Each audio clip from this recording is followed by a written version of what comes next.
श्रीमद् भगवद गीता ओम श्री परमात्मा नमः। अथ तृतीय अध्याय कर्मयोग। अर्जुन कहले, हे जनार्दन, यदि आपणक मतरे कर्म अपेक्षा ज्ञान श्रेष्ठ, तेबे हे केशव, मते काहींकि भयंकर कर्मरे लगाउछन्ति। आपण गोलिया मिशा परी लागुथिबा कथारे मोर बुद्धि को मोहित प्राय कर देउछन्ति। तेणु निश्चय करी गोटे कथा कहतु, जहाद्वारा कि मु कल्याण प्राप्त हेबी। श्री भगवान कहले, हे निष्पाप, यही लोकरे दुई प्रकार निष्ठा हुए बोली मु आगरू कही सारिछि। तन्मध्यरु सांख्ययोगी मानंकर निष्ठा ज्ञान योग द्वारा एवं योगी मानंकर निष्ठा कर्मयोग द्वारा होता है। मनुष्य कर्माचरण न करी निष्कर्मता बा योगनिष्ठा पाइपारे नहीं कि केवल कर्म त्याग कर भी सिद्धि बा सांख्यनिष्ठा पाइपारे नहीं। यह निस्संदेह जे कौन मनुष्य कौन समय क्षणे सुधा कर्म न करी रही पारे नहीं। कारण समस्त प्राणी प्रकृति उत्पन्न गुण मानकर परवश होई कर्म करने को बाध्य हुअन्ति। जो मूढ़ बुद्धि मनुष्य कर्मेन्द्रिय मान को बलपूर्वक उपरू रुद्ध कर मन द्वारा से इंद्रिय मानकर विषय चिंतन करुए, ताहाकू मिथ्याचारी अर्थात दम्भी बोली कहुए। किंतु हे अर्जुन, जो पुरुष मन द्वारा इंद्रिय मान को वश करी अनासक्त होई समस्त इंद्रिय द्वारा कर्मयोग आचरण करती, से श्रेष्ठ अटंती। तुम्हें शास्त्र विहित कर्तव्य कर्म कर, कारण कर्म न करवा ठारू कर्म करवा श्रेष्ठ, एवं कर्म न कले तुमर शरीर निर्वाह मध्य सिद्ध हो पारिब नहीं। यज्ञ पाई करा जाउथुवा कर्म छड़ा अन्य कर्म मानंकरे लागी रहिबा फलरे ही मनुष्य माने कर्म बंधन रे पड़ती। तेणु हे अर्जुन, तुम्हें आसक्ति रहित होई केवल यज्ञ निमंते ही भल भाव कर्तव्य कर्म आचरण कर। प्रजापति ब्रह्मा कल्पर प्रारंभ रे यज्ञ सहित प्रजा मानंकु रचना करी सेमानंकु कहिथिले, तुमे माने ही एही यज्ञ द्वारा वृद्धि प्राप्त हो एवं एही यज्ञ तुम्ह मानंकर वांछित भोग प्रदायक हेउ। तुम्हे माने एही यज्ञ द्वारा देवता मानंकु उन्नत कर एवं सही देवता माने तुमर उन्नति करंतु। एहीपरि निस्वार्थ भाव परस्पर को उन्नत करने फल तुम्हें माने परम कल्याण प्राप्त हो।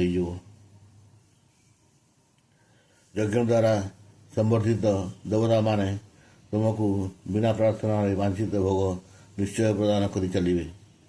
से देवता मान द्वारा एहीपरि प्रदत्त भोग पदार्थ गुड़ी को जो मनुष्य से अर्पण न करी स्वयं भोग करे, से चोर ही अटे।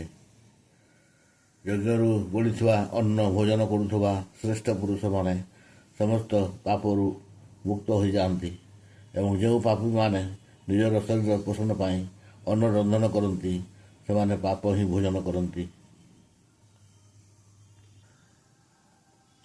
समस्त प्राणी अन्नरू उत्पन्न हुअन्ति। अन्नर उत्पत्ति दृष्टिरू हुए, वृष्टि यज्ञरू उत्पन्न हुए एवं यज्ञ विहित कर्मरू उत्पन्न हुए। कर्म समुदाय वेदरू उत्पन्न हुअन्ति एवं वेद अविनाशी परमात्मा ठारू उत्पन्न होइछन्ति बोली जान। तेणु सिद्ध हेला जे सर्वव्यापी परम अक्षर परमात्मा सदा सर्वदा यज्ञ प्रतिष्ठित। हे पार्थ, जो पुरुष इहलोकरे एही प्रकार परंपरा क्रमे प्रचलित होई आसीथिबा सृष्टि चक्रर अनुकूल होई चले नहीं, अर्थात निजर कर्तव्य पालन करे नहीं, इंद्रिय मानक द्वारा भोगरे रमण करुथबा सही पापायु पापी मनुष्य वृथारे जीवन धारण करे। किंतु जो मनुष्य आत्मारे रमण करुथांती एवं आत्मारे तृप्त और आत्मारे संतुष्ट होई रहिथांती, तांको पाई कौनसी भी कर्तव्य करने को बाकी रही न थाए। ସେହି ମହାପୁରୁଷଙ୍କର ଏହି ବିଶ୍ୱରେ କୌଣସି କର୍ମ କରିବାରେ ପ୍ରୟୋଜନ ରହେ ନାହିଁ କିମ୍ବା କର୍ମ ନ କରିବାରେ କୌଣସି ପ୍ରୟୋଜନ ରହେ ନାହିଁ ତଥା କୌଣସି ପ୍ରାଣୀ ସହିତ ମଧ୍ୟ ତାଙ୍କର କିଛି ବି ସ୍ୱାର୍ଥ ସମ୍ବନ୍ଧ ରହେ ନାହିଁ। ତେଣୁ ନିରନ୍ତର ଆସକ୍ତି ରହିତ ହୋଇ ନିଷ୍ଠାର ସହିତ କର୍ତ୍ତବ୍ୟ କର୍ମ କର, କାରଣ ଆସକ୍ତି ରହିତ ହୋଇ କର୍ମ କରୁଥିବା ମନୁଷ୍ୟ ପରମାତ୍ମାଙ୍କୁ ପାଇଯାଆନ୍ତି। ଜନକାଦି ଜ୍ଞାନୀମାନେ ମଧ୍ୟ ଆସକ୍ତି ରହିତ କର୍ମ ଦ୍ୱାରା ହିଁ ପରମ ସିଦ୍ଧି ପ୍ରାପ୍ତ ହୋଇଥିଲେ। ତେଣୁ ଲୋକ କଲ୍ୟାଣ ଦୃଷ୍ଟିରୁ ତୁମେ କର୍ମ କରିବା ହିଁ ଉଚିତ।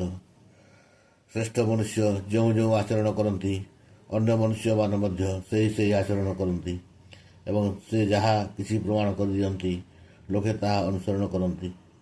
ହେ ଅର୍ଜୁନ, ତିନି ଲୋକରେ ମୋ ପାଇଁ କୌଣସି କର୍ତ୍ତବ୍ୟ ନାହିଁ କି କୌଣସି ପ୍ରାପ୍ତିଯୋଗ୍ୟ ବସ୍ତୁ ମୋତେ ପ୍ରାପ୍ତ ନୁହେଁ, ତଥାପି ମୁଁ କର୍ମରେ ହିଁ ଲାଗି ରହିଛି। କାରଣ ହେ ପାର୍ଥ, ଯଦି ମୁଁ କଦାଚିତ୍ ସାବଧାନ ହୋଇ କର୍ମରେ ଲାଗି ନ ରହିବି ତେବେ ବଡ଼ କ୍ଷତି ହୋଇଯିବ। କାରଣ ମନୁଷ୍ୟମାନେ ସବୁ ଦିଗରୁ ମୋତେ ଅର୍ଥାତ୍ ମୋରି ମାର୍ଗ ଅନୁସରଣ କରନ୍ତି। ତେଣୁ ଯଦି ମୁଁ କର୍ମ ନ କରିବି ତେବେ ଏ ସମସ୍ତ ମନୁଷ୍ୟ ନଷ୍ଟଭ୍ରଷ୍ଟ ହୋଇଯିବେ ଏବଂ ମୁଁ ସଙ୍କରତାର କର୍ତ୍ତା ହୋଇଯିବି ତଥା ଏହି ସମସ୍ତ ପ୍ରଜାଙ୍କୁ ନଷ୍ଟ କରିବାର କାରଣ ହୋଇଯିବି। ହେ ଭାରତ, କର୍ମରେ ଆସକ୍ତ ହୋଇଥିବା ଅଜ୍ଞାନ ଲୋକେ ଯେଉଁ ପ୍ରକାର କର୍ମ କରନ୍ତି, ଆସକ୍ତି ରହିତ ବିଦ୍ୱାନ ମଧ୍ୟ ଲୋକ ସଂଗ୍ରହ କରିବାକୁ ଇଚ୍ଛୁକ ହୋଇ ସେହି ପ୍ରକାର କର୍ମ କରିବା ଉଚିତ। ପରମାତ୍ମାଙ୍କ ସ୍ୱରୂପରେ ଅଟଳ ଭାବରେ ସ୍ଥିତ ହୋଇଥିବା ଜ୍ଞାନୀ ପୁରୁଷ ଆସକ୍ତିଯୁକ୍ତ ହୋଇ ଶାସ୍ତ୍ର ବିହିତ କର୍ମ କରୁଥିବା ଅଜ୍ଞାନମାନଙ୍କ ବୁଦ୍ଧିରେ ଭ୍ରମ ଅର୍ଥାତ୍ କର୍ମ ପ୍ରତି ଅଶ୍ରଦ୍ଧା ଉତ୍ପନ୍ନ କରାଇବା ଉଚିତ ନୁହେଁ। ବରଂ ନିଜେ ସମସ୍ତ ଶାସ୍ତ୍ର ବିହିତ କର୍ମ ଭଲ ଭାବରେ ଆଚରଣ କରି ସେମାନଙ୍କ ଦ୍ୱାରା ମଧ୍ୟ ସେହିପରି ଆଚରଣ କରାଇବା ଉଚିତ। ବସ୍ତୁତଃ ସମସ୍ତ କର୍ମ ସବୁ ପ୍ରକାରେ ପ୍ରକୃତିର ଗୁଣମାନଙ୍କ ଦ୍ୱାରା କରାଯାଉଥାଏ, ତଥାପି ଯାହାର ଅନ୍ତଃକରଣ ଅହଙ୍କାରରେ ମୋହିତ ହୋଇ ରହିଥାଏ ସେହି ଅଜ୍ଞାନ ମୁଁ ହିଁ କର୍ତ୍ତା ବୋଲି ମନେ କରେ। କିନ୍ତୁ ହେ ମହାବାହୁ, ଗୁଣ ବିଭାଗ ଓ କର୍ମ ବିଭାଗର ତତ୍ତ୍ୱ ଜାଣିଥିବା ଜ୍ଞାନୀ ଯୋଗୀ ଗୁଣମାନଙ୍କରେ ପ୍ରବର୍ତ୍ତିତ ହୁଅନ୍ତି ବୋଲି ବୁଝି ସେଥିରେ ଆସକ୍ତ ହୁଅନ୍ତି ନାହିଁ।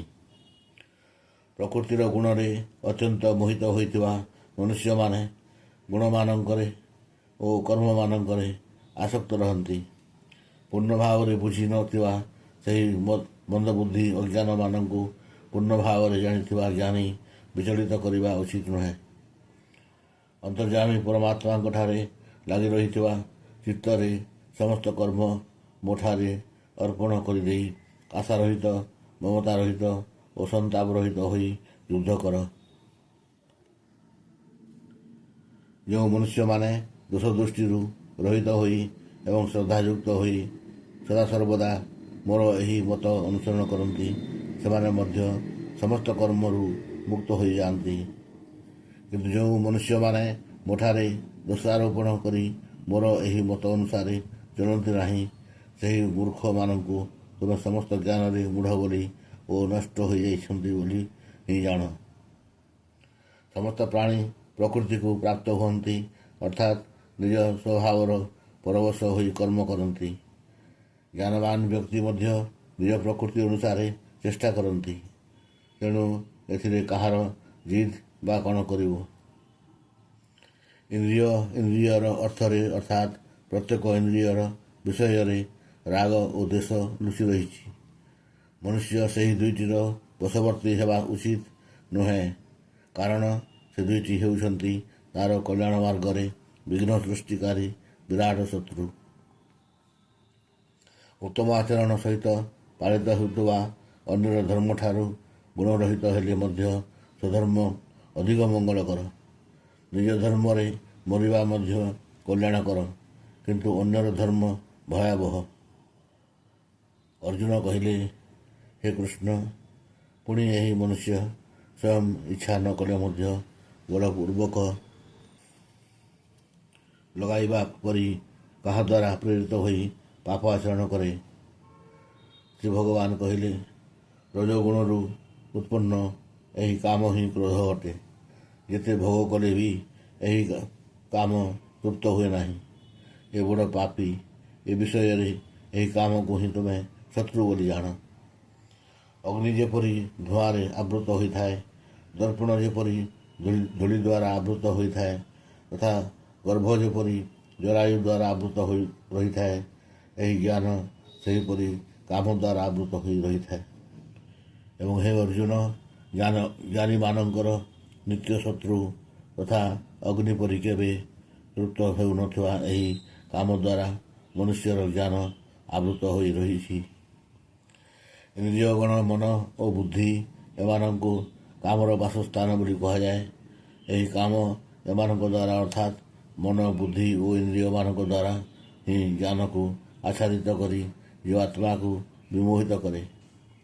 ତେଣୁ ହେ ଅର୍ଜୁନ, ତୁମେ ପ୍ରଥମେ ଇନ୍ଦ୍ରିୟମାନଙ୍କୁ ବଶ କରି ଜ୍ଞାନ ଓ ବିଜ୍ଞାନକୁ ନାଶ କରୁଥିବା ଏହି ମହାପାପୀ କାମକୁ ହିଁ ସାହସର ସହିତ ମାରିଦିଅ। ଇନ୍ଦ୍ରିୟମାନଙ୍କୁ ସ୍ଥୂଳ ଶରୀର ଠାରୁ ଶ୍ରେଷ୍ଠ, ବଳବାନ ଓ ସୂକ୍ଷ୍ମ ବୋଲି କହନ୍ତି। ଇନ୍ଦ୍ରିୟମାନଙ୍କଠାରୁ ମନ ଶ୍ରେଷ୍ଠ, ମନଠାରୁ ବୁଦ୍ଧି ଶ୍ରେଷ୍ଠ ଓ ଯାହା ବୁଦ୍ଧିଠାରୁ ମଧ୍ୟ ଅତ୍ୟନ୍ତ ପର ଅର୍ଥାତ୍ ଶ୍ରେଷ୍ଠ, ତାହା ହେଉଛି ଆତ୍ମା। ଏପରି ଭାବରେ ଆତ୍ମାକୁ ବୁଦ୍ଧିଠାରୁ ପର ଅର୍ଥାତ୍ ସୂକ୍ଷ୍ମ, ବଳବାନ ଓ ଅତ୍ୟନ୍ତ ଶ୍ରେଷ୍ଠ ବୋଲି ଜାଣି ଏବଂ ବୁଦ୍ଧି ଦ୍ୱାରା ମନକୁ ବଶ କରି ହେ ମହାବାହୁ, ତୁମେ ଏହି କାମରୂପୀ ଦୁର୍ଜୟ ଶତ୍ରୁକୁ ମାରିଦିଅ। ହରି ଓମ୍ ତତ୍ସଦିତି। ଶ୍ରୀମଦ୍ଭଗବଦ୍ଗୀତା ଉପନିଷତ୍ସୁ ବ୍ରହ୍ମବିଦ୍ୟାୟାଂ ଯୋଗଶାସ୍ତ୍ରେ ଶ୍ରୀକୃଷ୍ଣାର୍ଜୁନ ସମ୍ବାଦେ କର୍ମଯୋଗो ନାମ ତୃତୀୟ ଅଧ୍ୟାୟ। ହରି